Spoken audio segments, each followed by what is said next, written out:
भक्त पाखक आसिले महाप्रभु। महाप्रभु मायारे जड़े विप्र वेश धारण करी गणपति भट्टंक सामना रे उभा हेले। भक्तंकु दुखरे बसिथिबा देखि तांकर भलमंद पचारिले।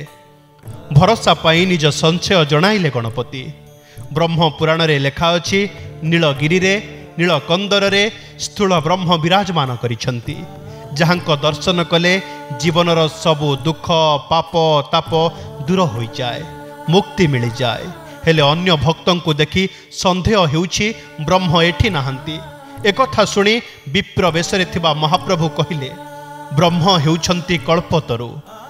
भक्त मनरे जहा बांछा करे ताहा ताकु मिली थाए। जो भक्त माने केवल ब्रह्म दर्शन करी पुणी संसार को लेउटी जीवाकु चाहुछंती से माने लेउटी जाउछंती। जे मुक्तिर भावना नहीं आसे ताको मुक्ति मिली जाए। तेणु तमे मनरे संशय न रखी से ब्रह्म को दर्शन कर। एतिकिरे मन बुझीगला गणपतिंकर। से चलीगले बड़ देउल पाखकू।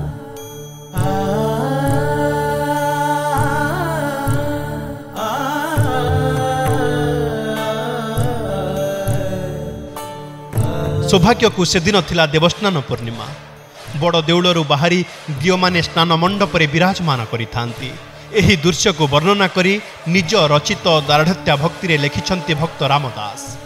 स्नान करिबा निमंते चकारे बीजे जगन्नाथे, अशेष तीर्थ जल धरी सेवके जय जय करी। बेढ़ी अछंती चौपासे प्रभुंक देवार्चन आसे। स्वर्ग देवता माने आसी मायारे नर लोके मिसी। विश्वास रही अगणित श्रद्धालुंक सह स्वर्गरु देवता माने भी मर्त्य को ओह्लाई आसी स्नान बेदी रे महाप्रभुंक पवित्र स्नान नीति दर्शन करती। समस्तंक सह निजकु से भिड़ भितर सामिल कले गणपति। हेले स्नान बेदी रे जो दारु ब्रह्म जगन्नाथंकु देखिले तांकर धारणा हेला ए जेहेतु तांको आराध्य गणेश रूप नुहंती, तेणु ए केबे ब्रह्म नुहंती। जगन्नाथंकर गणेशंक भली थोर नाही। तांको पई गजानन ही प्रकृत ब्रह्म। से हाथ उठेई प्रभुंकु प्रणति जणई पारिलेनी। निराश मनरे फेरी आसिले सेठारु। यह जानी श्री जगन्नाथ जगमोहन पाखरे विश्राम नेउथिबा मुदी रथ सेवकंकु स्वप्नादेश देई कहिले, मोर परम भक्त गणपति भट्ट मोर गणपति रूपर दर्शन न पाई निराश मनरे फेरी जाउछे। तुमे जाई ताको कुह से आसी एकाग्र चित्तरे मोर दर्शन करू। मु ताको गणपति रूपरे दर्शन देवी। मुदी रथ निदरु उठी महाप्रभुंक नाम जपी गणपति भट्टंको खोजिले। तांको पाइबा परे अटकई महाप्रभुंक महिमा विषय रे बुझेइले। से ब्रह्म ही दारु मूर्ति रूपरे विराजमान करिछंती बोली कहिले। तांको दर्शन कले सबु मन बांछा पूर्ण हेबो।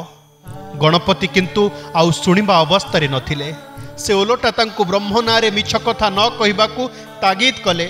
आउ कहिले, जहार मुख गजानन बा गणेशंक परि नुहे से केबे ब्रह्म होई नथिबे। एही दृश्य को वर्णना करी निज रचित दार्ढ्यता भक्ति रे लिखिछंती भक्त रामदास। जहार गजानन नाही से ब्रह्म बोलाइब कहीं। सुंढ न देखु जहाठारे ब्रह्म न बोलू आंभे तारे। तेणु तू जाओ हो बाहुड़ी मुहिंत नाही तते लोड़ी। जदि आपंक आम भिडी भल लगा तेब आम चैनल को लाइक शेयर और सब्सक्राइब करने को जमा भी भूलु नहीं।